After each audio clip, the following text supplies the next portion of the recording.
When a routine traffic stop turns into a career-defining moment, a police officer's worst assumptions collide with a truth he never saw coming. His target is the man who holds his future in his hands. The sun was starting its descent over the streets of Sacramento, painting the sky with streaks of gold, and amber. Eric Porter was on his way home after a long day at the office.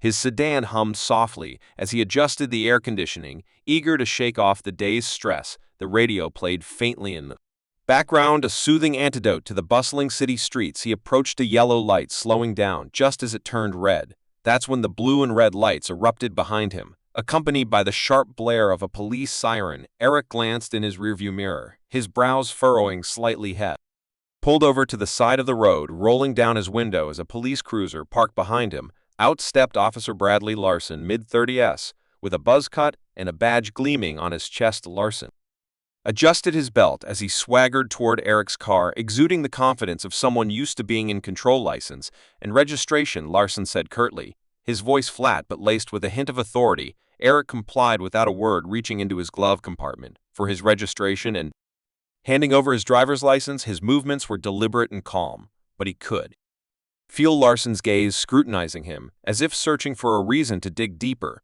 "Do you know why I pulled you over?" Larson asked, leaning closer to the window. "I'm not entirely sure," Eric replied, evenly, his tone polite but firm. "You didn't come to a full stop at the light," Larson said, though there was a flicker of hesitation in his voice. Eric frowned, but nodded slightly. "I see. I thought I slowed down in time. But I understand." Larson didn't respond immediately. Instead, he lingered, his eyes narrowing as he studied Eric more closely. It wasn't just a routine stop anymore, at least not for Larson. His posture shifted subtly, but noticeably, as if he had already decided this was more than a minor infraction. The officer glanced at the license in his hand. "You're not from around here, are you?" he asked. Eric hesitated for a fraction of a second before replying, "I moved here a few months ago. My address is on the license." But Larson wasn't really listening. His questions were starting to take on an edge, just enough to suggest that he wasn't concerned about a traffic violation anymore. Eric's calm demeanor seemed to work him, and he leaned in closer. "Where were you headed in such a hurry?" "Just going home," Eric replied. His tone remained steady, but the subtle shift in the air was impossible to ignore. Lauren didn't just see Eric as a driver anymore. He saw something else, something that warranted suspicion. Eric could sense the tension building, but he didn't flinch. Little did Officer Larson know the calm exterior wasn't naivety. It was control. This was just the beginning. Larson took a step back, folding Eric's documents with an exaggerated slowness before tucking them into his chest pocket. He straightened up, his expression shifting into something faintly smug, as though he'd already made up his mind about the man sitting in front of him. "Step out of the car for me," Larson ordered. Eric's grip on the steering wheel tightened briefly, but his face betrayed no reaction. "Is there a specific reason for that, officer?" he asked. His tone measured. Larson's lips twitched, but he masked it quickly. "I asked you to step out of the car. You don't want to make this harder than it has to be." The threat hung in the air, unspoken yet unmistakable. Eric exhaled slowly and opened the door. As he stepped out, Larson's eyes flicked over him, sizing him up. Eric stood a little taller than the officer, his shoulders broad, but his demeanor unthreatening. His tailored suit suggested professionalism. His polished shoes hinted at someone meticulous and careful, yet none of that seemed to matter. Larson gestured toward the front of the car. "Hands where I can't see them." Eric complied, his movements calm and deliberate. "Is there something specific you're looking for?" Officer Larson smirked faintly. "Just routine. We've had some incidents around here. You can never be too careful." Eric turned his head slightly, locking eyes with Larson. "Incidents involving men in business suits, driving sedans, or does this have more to do with something else?" The question landed like a punch, and for a moment Larson's composure faltered. He straightened up, his hand drifting toward his belt, more reflex than necessity. "Watch your tone," he said, his voice hardening. "I'm simply asking it." "Question," Eric replied. There was no defiance in his voice, just a quiet firmness that seemed to unsettle the officer. Larson leaned closer, his eyes narrowing. "You seem awfully familiar with how this works. You got something to hide?" Eric let the silence stretch for a beat before answering. "No, officer, I just believe in being clear about the reasons for an interaction like this. Transparency, you know." Larson scoffed, but didn't reply. He stepped back, pacing a small circle in front of the car. The dynamic was shifting in ways he couldn't quite grasp. Eric wasn't reacting the way most people would. There was no fear, no stammering, no nervous fidgeting. Instead, there was controlled poise and an unsettling calm that put Larson on edge. "You seem pretty confident," Larson muttered almost to himself. "Like you think you know what's going to happen next." Eric didn't rise to the bait. Instead, he tilted his head.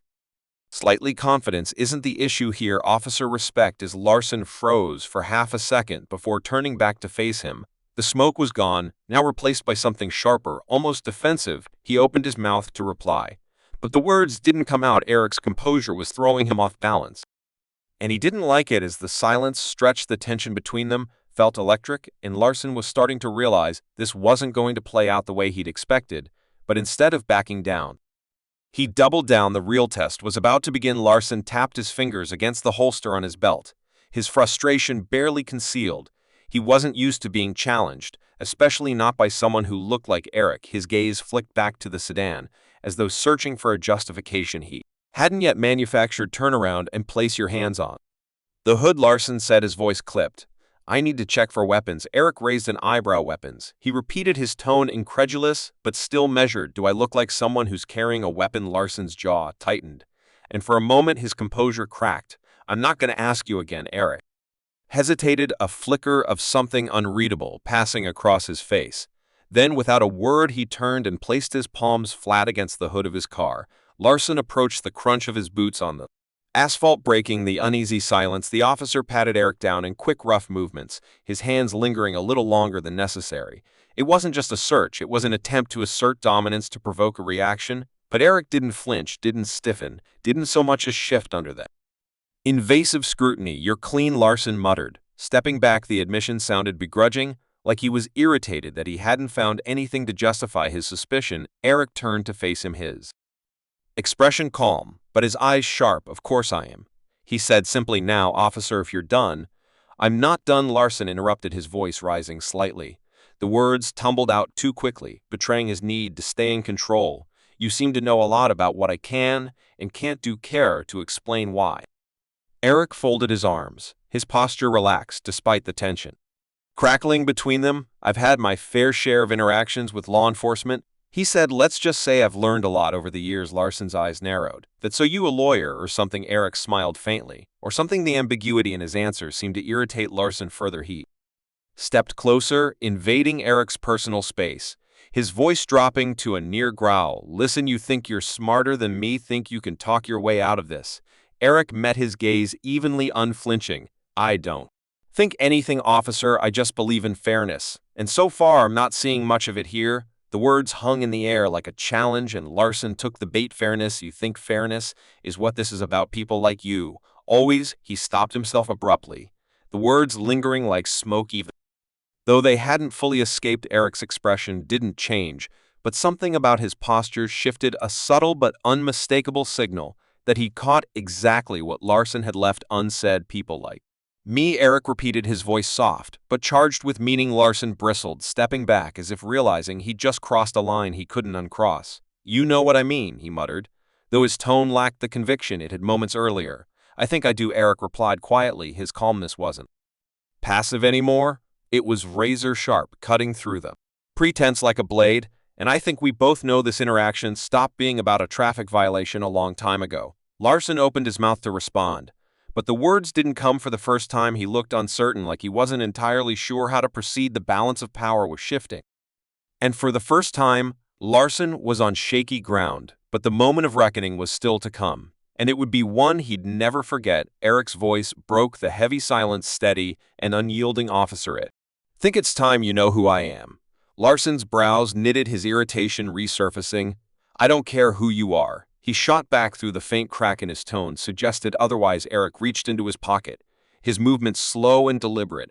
"I'm reaching for my badge," he said calmly, watching Larson's hand twitch near his holster. "No need for theatrics. I want you to see it." That quiet, but Eric's mind was anything but. The encounter played over in his head, not because it was unique, but because it as Larson wasn't the first officer Eric had dealt with like this, and he knew he wouldn't be the last. But this time, things would be different. This time, Eric had the authority to act. The next morning, Eric sat at his desk, the early sunlight streaming through the blinds of his office at the Sacramento Police Department's Internal Affairs Division. A file sat open in front of him. Officer Bradley Larsen's record wasn't spotless. Minor complaints of unprofessional conduct, excessive stops, and vague misunderstandings that had never been properly addressed leaned back in his chair, his fingers steepled as he thought about the broader implications. Larsen wasn't an anomaly, he was a symptom of a deeper problem, and Eric wasn't interested in putting a bandage on a bullet wound. A knock on his office door interrupted his thoughts. His assistant, Linda, stepped in holding a stack of reports. Morning, Mr.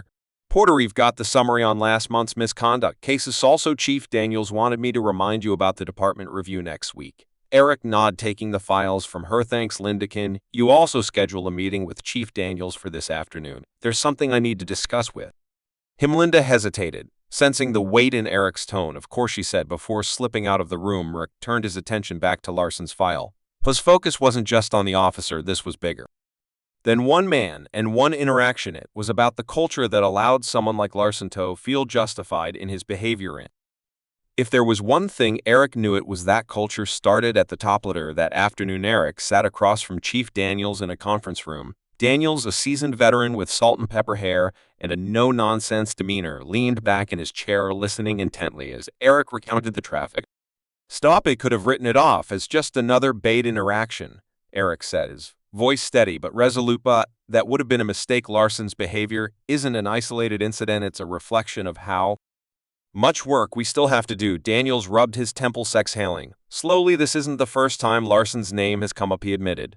But we've always handled it internally, quietly. And that's the problem, Eric replied. Quiet doesn't fix any quiet. Lets it keep happening. It's time to be loud. Daniels looked at him, the weight of the conversation etched into his face. What are you proposing? A department-wide review, Eric said without hesitation. Not just of individual offices, but of our training, our protocols, or accountability systems. We can't keep sweeping this under the rug if we don't hold ourselves to a higher standard.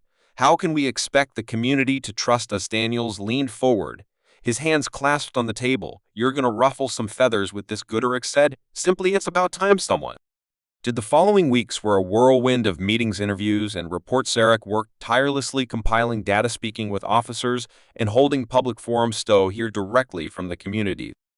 Larsen incident became a catalyst for change, a turning point that forced the department to confront its flaws head on. Larsen, for his part, faced an internal hearing, made no secret of his involvement. Sitting across from Larsen during the proceedings and watching as the officers squirmed under the scrutiny, the hearing resulted in a suspension. But Eric knew the real victory wasn't in punishing Larsen, it was in preventing the next Larsen. Months later, Eric stood at the podium of a community event addressing a room full of officers, city officials, and local residents. She spoke not of blame, but of responsibility. The shared duty to create a system that worked for everyone. His words weren't just a call for accountability, they were a promise of change. Justice isn't just about catching the bad guys, said, his voice resonating through the hall. It's about making sure the people's sworn to protect and served so with integrity, fairness, and respect for everyone they encounter. That's the badge I believe in, and that's the badge we're building here together. The applause was thunderous, but Eric didn't linger on it. For him, this wasn't the end of the story, it was the beginning of a better one. As Eric stepped down from the podium, glanced at the faces in the crowd, some skeptical, some hopeful, but all listening, knew change wouldn't come overnight, but it would come, and for now, that was enough. If this story resonated with you, share it with someone who needs to hear it. Let's start the conversations that matter, the ones that lead to changes. Subscribe to our channel for more stories like this, stories that challenge you, inspire us, and remind us of what we're capable of when we stand for what's right. English.